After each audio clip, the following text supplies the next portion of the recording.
O governo lançou campanha contra a desinformação e o discurso de ódio nas redes. O combate às fake news e a proteção à democracia foram pauta do evento paralelo do Grupo de Trabalho da Economia Digital do G20 em São Paulo.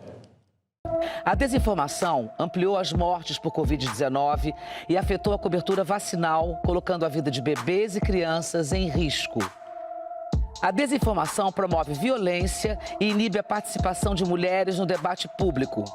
A desinformação dificulta o enfrentamento às mudanças climáticas e coloca freio em políticas sociais importantes para o desenvolvimento sustentável do país.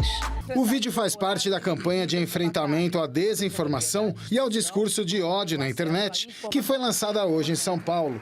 O ministro da Secretaria de Comunicação anunciou ainda iniciativas do governo, como promover a integridade da informação sobre mudanças climáticas ao lado da ONU e da Unesco. Paulo Pimenta defendeu a regulamentação das plataformas digitais. As plataformas precisam ter mais responsabilidade para garantir que o ambiente digital não seja usado para a disseminação de conteúdos ilegais. A regulação deve ser equilibrada para promover a liberdade de expressão e, ao mesmo tempo, proteger outros direitos fundamentais para os cidadãos. Entendemos que a União Europeia e o Reino Unido são referências importantes de legislação recente que vão nessa direção e devem inspirar os debates globais. O evento paralelo do Grupo de Trabalho de Economia Digital do G20 reuniu em São Paulo representantes de organismos internacionais, governamentais, de vários setores da sociedade e executivos de Big Techs. Em debate, a integridade da informação e os impactos sociais e políticos do avanço das diversas tecnologias. E uma dessas tecnologias que está na mira das preocupações é a inteligência artificial. Para a subsecretária-geral das Nações Unidas para a Comunicação Global, Melissa Fleming, a disseminação criada por esta ferramenta é um risco adicional em um ano de eleições em mais de 50 países no mundo. De acordo com ela, acontece em um cenário em que ainda não existem barreiras de segurança suficientes para que os eleitores possam identificar o que é real ou não. Um dos painéis teve a participação da Prêmio Nobel da Paz, a jornalista filipina Maria Ressa. Ela contou como foi alvo de ataques misóginos nas redes, assim como outras mulheres ativistas, e alertou para os perigos da inteligência artificial generativa. Nós vemos muitos meios tecnológicos, inclusive o próprio Twitter, que está gerando alguns ruídos em alguns lugares que, infelizmente, nós temos um pleito eleitoral e essas interferências podem marcar negativamente a democracia nessas regiões.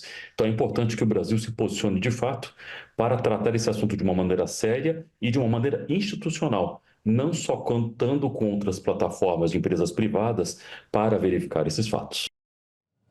Bom, como vimos no VT, hoje você foi moderadora, né, da participação de Maria Ressa, que foi a vencedora do Prêmio Nobel da Paz, nesse encontro do G20, né, nesse evento do G20. Quais os alertas mais importantes que ela deu com relação à inteligência artificial e à desinformação nas redes sociais, Patrícia?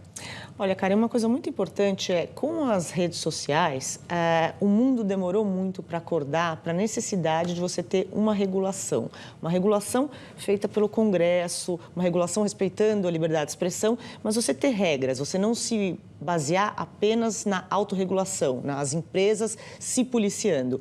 E o que a Maria Ressa estava dizendo é isso, essa importância de a gente não fazer de novo o mesmo erro. A inteligência artificial precisa ter parâmetros. A gente teve um início aí de regulamentação que foi com essa resolução do Tribunal Superior Eleitoral, que fala, por exemplo, que para as eleições você não pode usar os chamados deepfakes, né? Quando você imita, você clona a voz, né, de candidatos, ou você também falsifica a imagem com uma voz. Isso está proibido na eleição brasileira.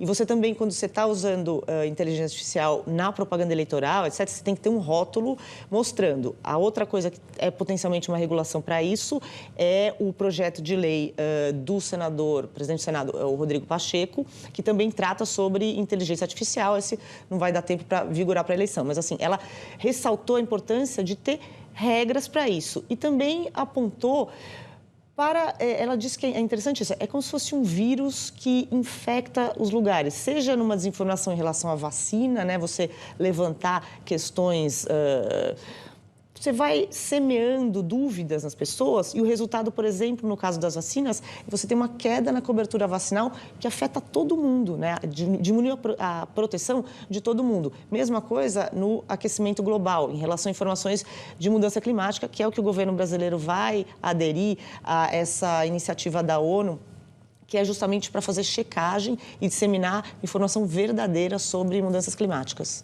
João, será uma tarefa fácil implementar uma regulação democrática nas plataformas digitais?